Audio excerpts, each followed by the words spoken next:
Anthony Albanese is pretty keen to pass recommendations from the Australian Law Reform Commission, which would limit Christian schools' ability to employ staff who live by Christian values and ethos, and to retain students who are Christians. Now, Anthony Albanese, sensing a massive backlash from people of faith, said, well, I'm not going to enact these recommendations except that the coalition agree.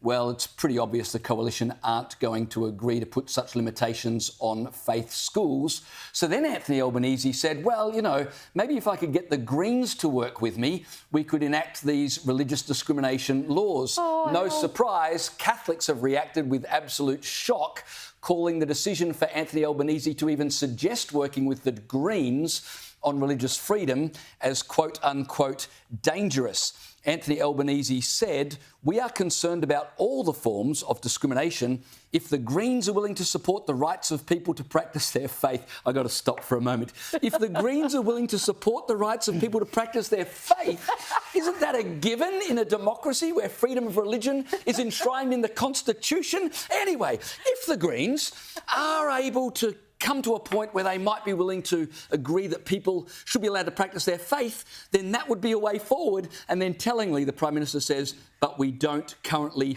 have that. God help us. I'm not even sure that God can help us, and that's the point the Catholics are making.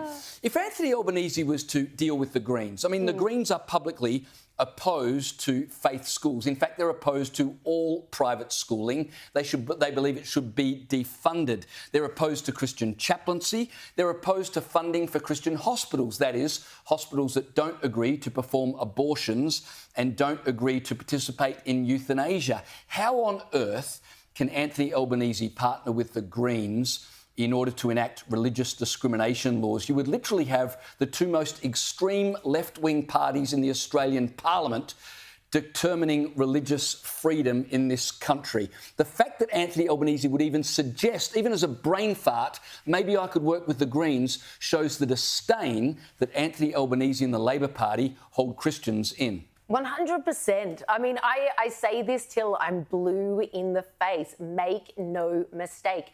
The exact same people who insist that you must tolerate, accept, even celebrate their way of life are hell-bent on destroying yours. They hate you for yours, and they will go out of their way to even make it unlawful for you to live it out. And I'm talking about your government. How many times do we have to see the noose tightening around our necks? How much more of a joke can it possibly become when we've got the Labor Party talking about buddying up with the Greens to ensure religious freedoms, which would be anything but? And as we've discussed before, Caleb, what are you doing talking about religious freedoms? Yeah, exactly. Like, how did this even become something for you guys to sit down and discuss what we can and can't do in the practicing of our faith?